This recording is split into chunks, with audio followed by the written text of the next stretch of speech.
मैं Raman, maths by Raman channel पे आपका स्वागत है। आज फिर मैं क्लास 10th का एपी का चैप्टर नंबर 2 का मतलब सॉल्यूशन कराएंगे। पहले एग्जांपल को देखेंगे, फिर आगे क्वेश्चन तक पहुंचेंगे। देखिए, पीछे हम लोगों ने कॉमन डिफरेंस निकालना सीखे हैं, प्रथम पद निकालना सीखे हैं। इसमें अगला पद निकालना सीखेंगे। जो भी पद पूछा जाएगा उस पद को निकालना सीखेंगे। उसके लिए मैंने आपको फार्मूला बता रहा था कि टी एन बराबर जिस पद को निकालना है, या इसको अंतिम पद कह लेते हैं। जिस पद को निकालना है उस पद को मतलब टी एन से डिनोट करते हैं, और टी एन बराबर होता है a plus n minus one into का टी। ठीक है, प्रथम पद जोड़ एन माइनस एक गुने सार्वंतर। ठीक है, तो यहाँ पे देखिए एग्जाम्पल नंबर 3 है क्वेश्चन। ये कह रहा है कि 2,7,12 का 10वां पद ज्ञात करने के लिए। तो इसमें दिया गया है हमको सॉल्यूशन है गिवन है क्वेश्चन में जो दिया गया है उसको लिखते हैं गिवन है। क्या क्या है? प्रथम पद ए कितना है? 2। ठीक है, और डी बराबर होता है T2 माइनस T1। तो ये हमारा बेसिकली ये जो है हमारा T1 है, ये T1 है, और ये T2 और ये T3 है ना, ये। ठीक है, तो यहां से निकल जाएगा हमारा D बराबर T2 है 7 माइनस का 2 इक्वल टू कितना?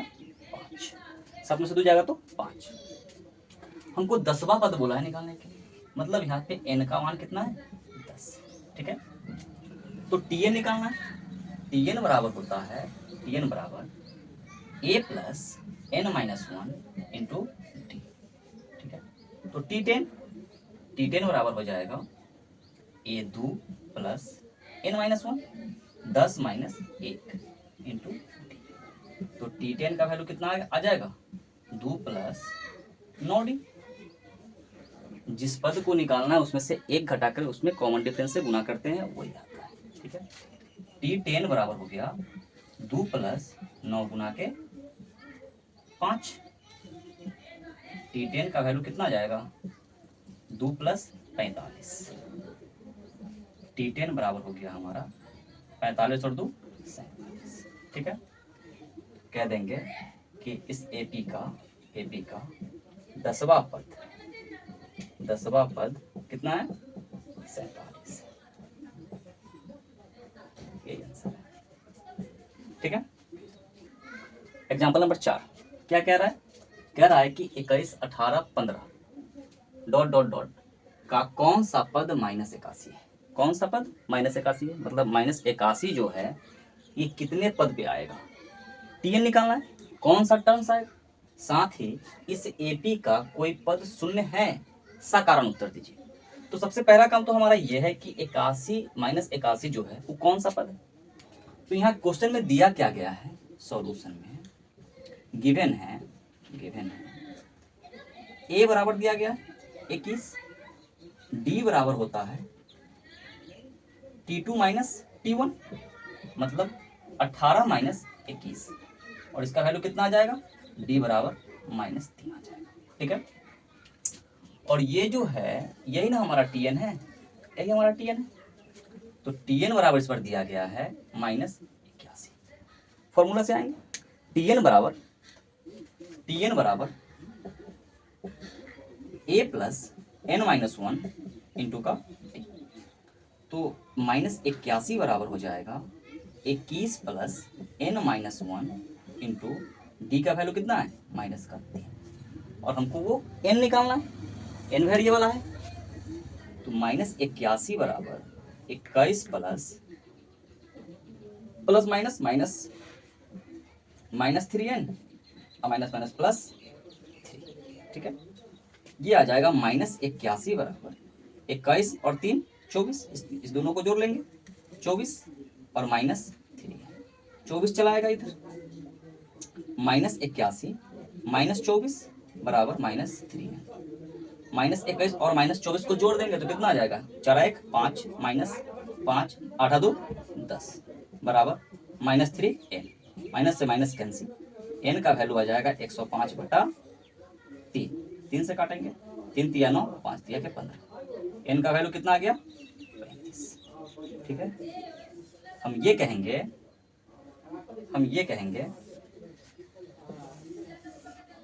कि 35वां पद का मान कितना होगा, -81 होगा। ठीक है, एक उत्तर आ गया। दूसरा उत्तर के लिए हमको क्या करना है, दूसरा में कह रहा है कि इस एपी का कोई पद शून्य है। मतलब है कि इस बार जो है सेकेंड टर्म में क्या कह रहा है कि टीएन का वैल्यू कितना लेना है, 0 लेना है। टीएन का वैल्यू 0 लेना है, अगर होगा तो संभव। ठीक है, और ए का मान यही है, कितना 21, और डी का मान यही है कितना -3। ठीक है, इसका भी अगर होगा तो n निकलेगा कि किसी न किसी टर्म्स में तो ये आएगा ही। ठीक है ना, तो यहां से फिर लिखते हैं कि टीएन बराबर a प्लस n-1 इंटू का टी। ठीक है, टीएन का वैल्यू इस बार कितना है, 0 है, 0।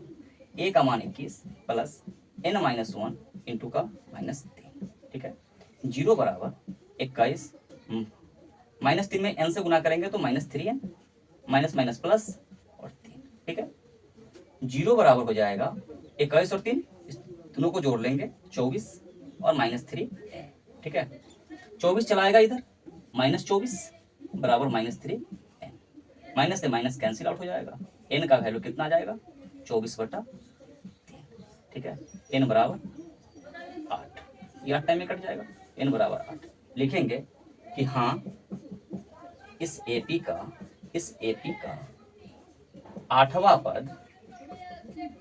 पद क्या है, शून्य।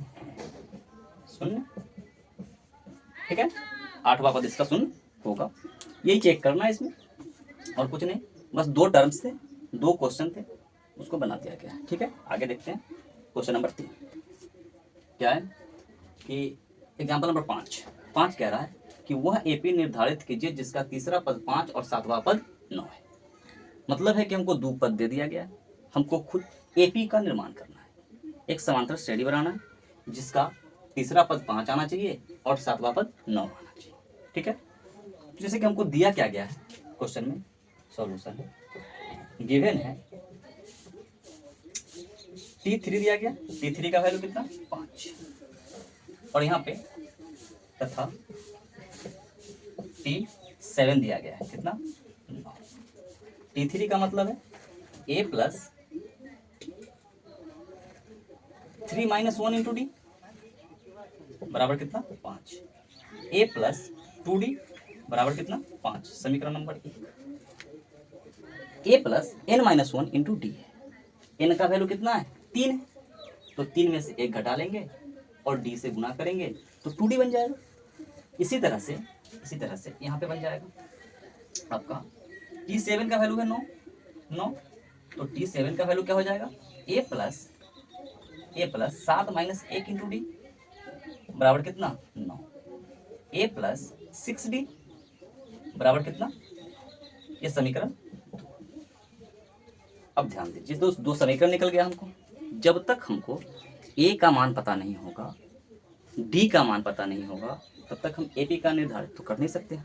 इसके लिए क्या करें, a और d को ज्ञात करने के लिए हमारे पास 2 समीकरण है। समीकरण 1 में से समीकरण 2 को घटा लेंगे तो a - 1 कट के 0 हो जाएगा, क्या बचेगा d बचेगा, जहां से हम d को निकाल लेंगे। ठीक है, क्या कर ले, समीकरण 1 घटाओ समीकरण 2, एक क्या है a प्लस 2d इक्वल टू कितना 5। नेक्स्ट है a plus 6d equal to 9। अगर घटाएंगे तो नीचे का चिन्ह चेंज होगा ना, माइनस माइनस और माइनस, a से a कैंसिल आउट हो जाएगा, -6 + 2 बराबर -4। ठीक है, 9 में से 5 जाएगा, -9 + 5 बराबर -4। ठीक है, बराबर कितना हो जाएगा -4। माइनस से माइनस कट जाएगा। डी बराबर कितना आ जाएगा 4/4, 4 से 4 एक टाइम। डी का वैल्यू कितना आ गया बुआ 1। डी का वैल्यू कितना आ गया 1। अब ए का मान निकालना है तो यहाँ पे लिखेंगे समीकरण समीकरण एक या दो में किसी में भी मान रख सकते हैं। समीकरण एक में डी का मान रखने पर हमें ए का मान प्राप्त होगा।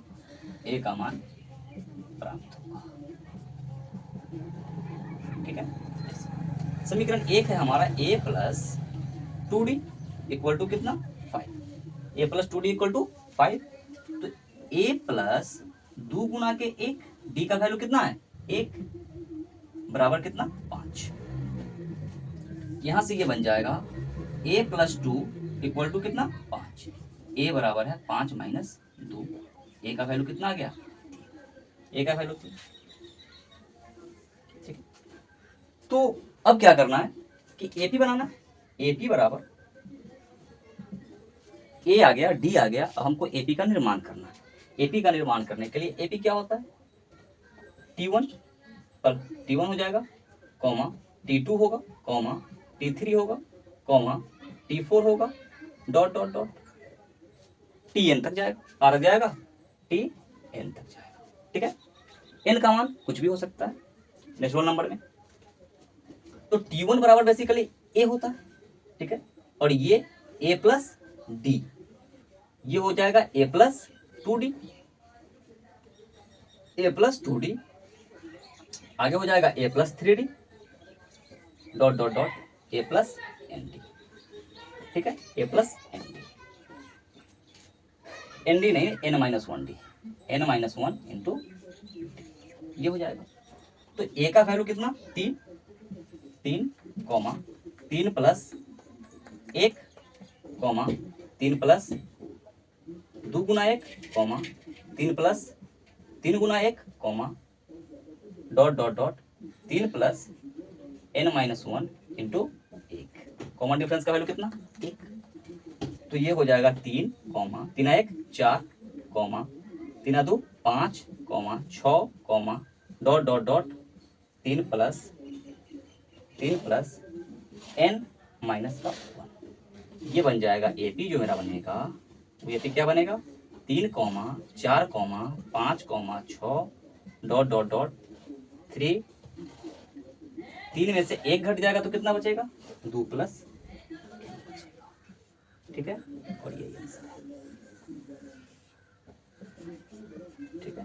आंसर देखिए एग्जाम्पल नंबर 6 कह रहा है कि क्या संख्या की सूची 5 11 17 23 का कोई पद 301 है। अगर है तो क्यों है ये देखना है। तो ये जो है आपका ये पद है मतलब है कि ये Tn का वैल्यू है। ठीक है।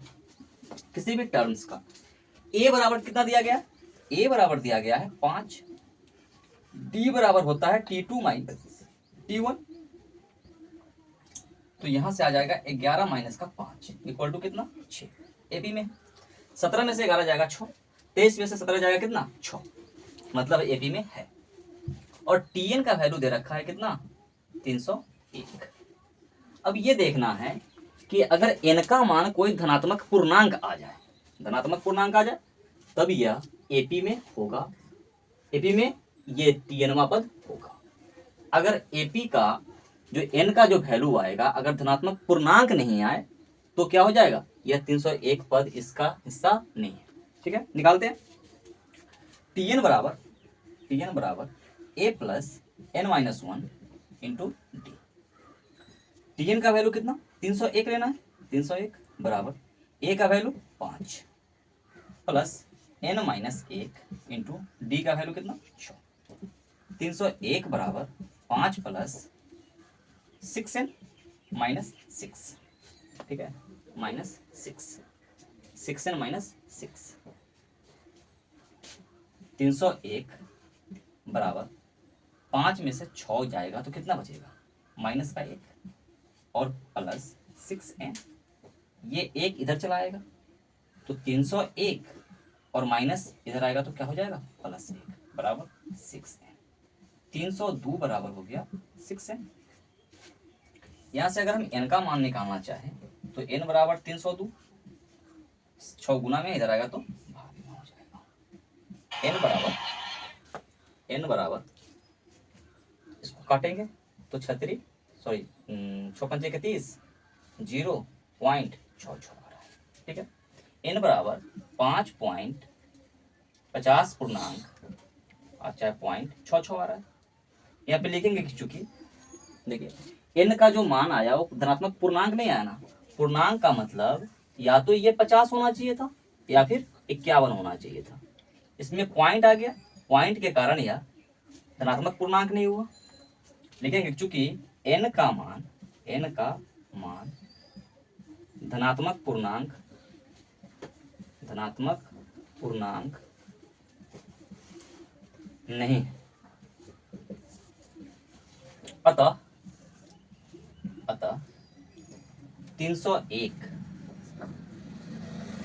इस एपी का कोई पद नहीं है,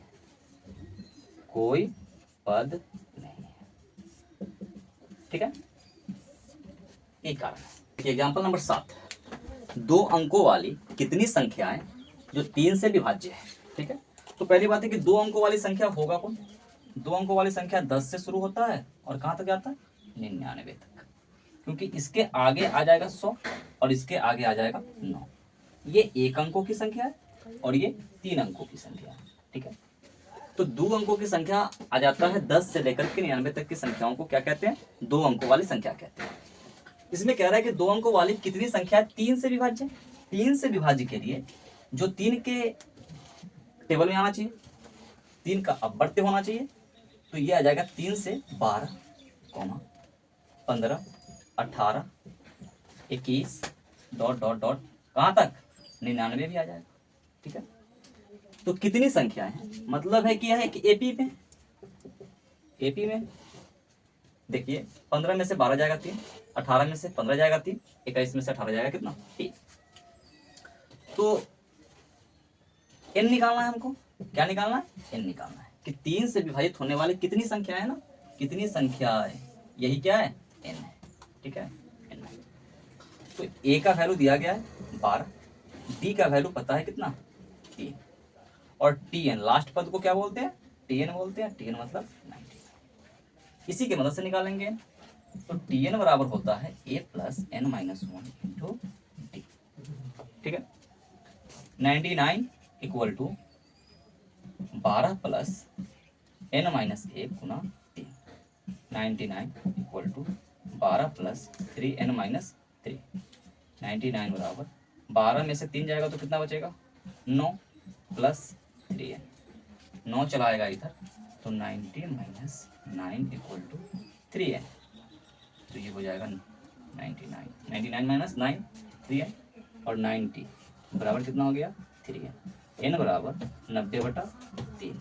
ये कट जाएगा कितने टाइम में, 30 टाइम में। n बराबर 30। n बराबर कितना 30। तो 2 अंकों वाली 30 संख्या है जो 3 से विभाज्य है। 3 से कटेंगे। ठीक है, 3 से विभाजित होने वाला संख्या कितनी है, 30। यही आंसर है इसका। एग्जाम्पल नंबर 8 क्या कह रहा है, 10, 7, 4 ... -62 का अंतिम पद से प्रथम पद की ओर 11वां पद ज्ञात करना है। मतलब ये एपी जो है वो है क्या, 10, 7, 4 ... -62। ठीक है, मतलब ये प्रथम पद है, ये अंतिम पद है। कह रहा है कि अंतिम पद से प्रथम पद की ओर चलना है, तो अंतिम पद से प्रथम पद की ओर चलना है, तो ये हमारा प्रथम पद बन जाएगा और ये हमारा अंतिम पद बन जाएगा। ठीक है ना।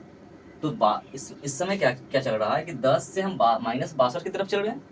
अब क्या चलना है हमको, -62 से कहाँ तक चलना है, 10 तक चलना है। तो बीच में आ जाएगा 4, 7,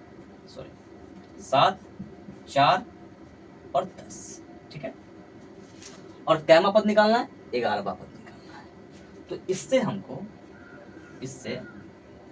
d निकल जाएगा। d बराबर क्या है, d बराबर इसका d जो है 7 माइनस का 10 है ना, मतलब माइनस का 3। लेकिन इसका डी जो है, इसका डी 10 माइनस 4, 10 माइनस 4, इसका डी कितना आ जाएगा? जो एपी है, ठीक है, लिख लेते हैं कि इस एपी में ए बराबर है -62, ए बराबर है -62 और डी बराबर है जब ये उल्टेगा तो ये नेगेटिव पॉजिटिव बन जाएगा। जैसे देख लीजिए कि 10 में से 10 कहाँ चला गया, उल्टा लिखा गया, सॉरी, 4 होगा यहाँ और 7 होगा यहाँ। 10 में से 7 जाएगा तो कितना बचेगा? लास्ट पद में से उससे पहले का पद को घटाएंगे तो कितना बच रहा है? 3 बच रहा। 7 में से 4 को घटाएंगे तो कितना बचेगा? 3 बचेगा। उसी तरह से इससे अगला पद आ जाएगा -59 और इससे अगला पद आ जाएगा -56, डॉट डॉट डॉट, ठीक है। तो डी बराबर हो जाएगा -59 घटाओ -62, तो कितना आ जाएगा? -59 माइनस प्लस 62, तो डी का वैल्यू कितना हो गया? 3। डी का वैल्यू हो गया 3। निकालना क्या हमको? 11वां पद। 11वां पद यही हमारा क्या है? n है। n का मान कितना है? 11, ठीक है। तो निकाल लेते हैं tn। tn बराबर a plus n minus 1 into t. तो t 11 बराबर हो जाएगा a प्लस 11 माइनस 1d, मतलब a प्लस 10d, ठीक है। तो a प्लस 10d का वैल्यू नहीं निकल जाएगा?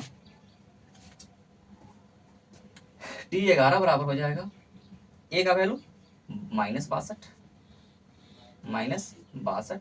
अब प्लस 10 गुना के 3। t 11 बराबर -62 अब प्लस 30। t 11 कितना हो गया? -32। ये आंसर है। कि लिखेंगे कि अंतिम पद से प्रथम पद की ओर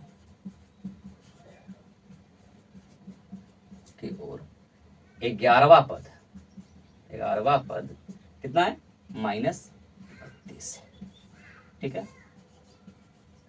आंसर।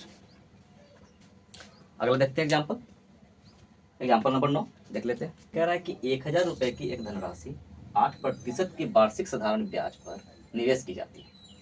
प्रत्येक वर्ष के अंत में ब्याज परिकलित कीजिए।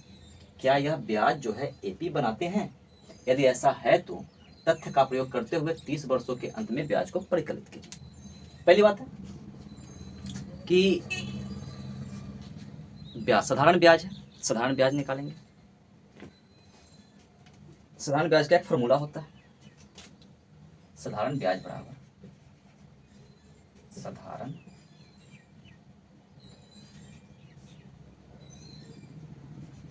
ब्याज बराबर मूलधन गुने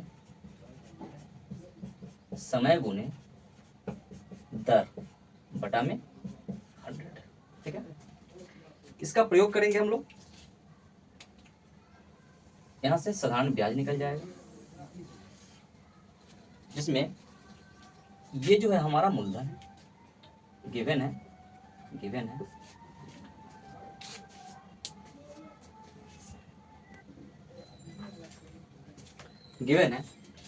मूलधन 100 रुपया। मूलधन जो है आपका 100 रुपया है।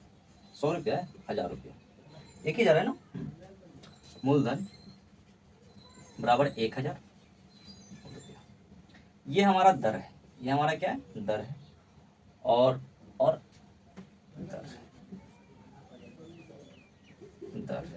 दर बराबर कितना? 8%। निवेश किया जाता है तो वर्ष के अंत में, मतलब एक वर्ष के अंत में, वर्ष 1, 2 वर्ष के अंत में, वर्ष 2। तो यहाँ से कम हम प्रथम वर्ष के अंत में ब्याज, तो इसका प्रयोग करेंगे। प्रथम वर्ष के अंत में कहने का मतलब है कि समय 1 वर्ष हो जाएगा। समय जो है समय बराबर 1 वर्ष, ठीक है। तो यहाँ से आ जाएगा हमारा ब्याज बराबर 10,000 1,000 सॉरी 1,000 गुना 8 गुना 1/100। इस 100 से कट जाएगा कितना 80 रुपया। प्रथम वर्ष में कितना आ गया 80 रुपया। अगर दूसरा वर्ष में बात करें सेकेंड वर्ष तो कितना हो जाएगा समय बराबर 2 समय बराबर 2 वर्ष ना 2 वर्ष 2 वर्ष। तो यहाँ फिर ब्याज हो जाएगा 1,000 गुना 8 गुना के 2 बटा कितना 100। 8 गुना के 16 160। ब्याज बराबर हो गया कितना 160। थर्ड वर्ष में समय कितना हो जाएगा 3 वर्ष। समय बराबर 3 वर्ष। समय बराबर 3 वर्ष। तो ब्याज बराबर हो जाएगा ब्याज बराबर 1,000 गुना 8 गुना 3/100 कट जाएगा। 8 से 24 कितना हो गया ब्याज। ब्याज हो गया ब्याज बराबर 240। समझिए कि प्रथम वर्ष का ब्याज प्रथम वर्ष का ब्याज ये हो गया हमारा T1। ये हो गया हमारा T1। दूसरा वर्ष का ब्याज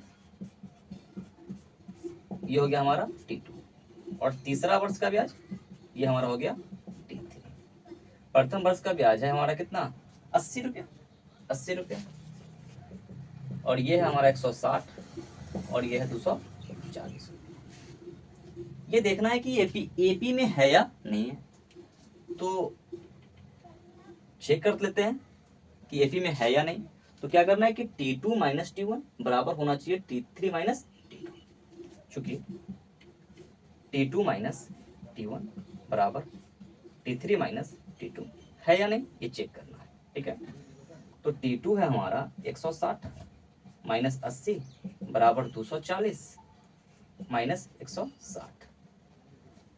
80 बराबर 80 हो जाएगा। 80 बराबर 80 मतलब D बराबर है D मतलब क्या सार्व अंतर समान है। इसलिए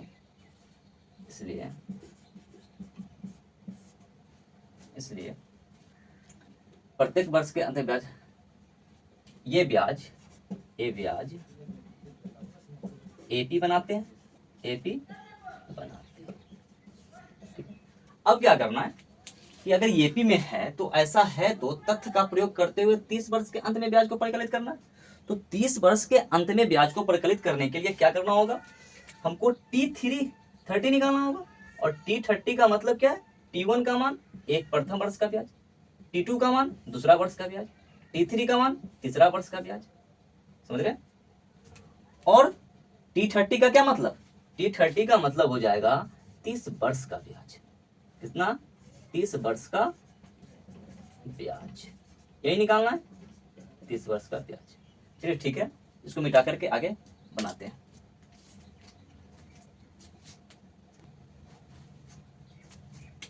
ठीक है अगला क्वेश्चन ये है कि 30 वर्ष के अंत में ब्याज को परिकलित करना है मतलब 30 वर्षों का ब्याज बताना है। तो समय बराबर कितना हो जाएगा समय बराबर 30 वर्ष ठीक है। तो ब्याज बराबर ये साधारण ब्याज बराबर तो ब्याज बराबर क्या हो जाएगा मूलधन गुने समय गुने दर। मूलधन गुना समय गुना दर 1000 गुना समय कितना 30 वर्ष अगुना दर कितना 8% बटा में 100। डबल जीरो से डबल जीरो कट जाएगा 8 3 24। ब्याज बराबर कितना हो जाएगा 10 गुना 30 गुना 8 3 24 पर 2 शून्य। तो ब्याज हो जाएगा 2400 रुपया।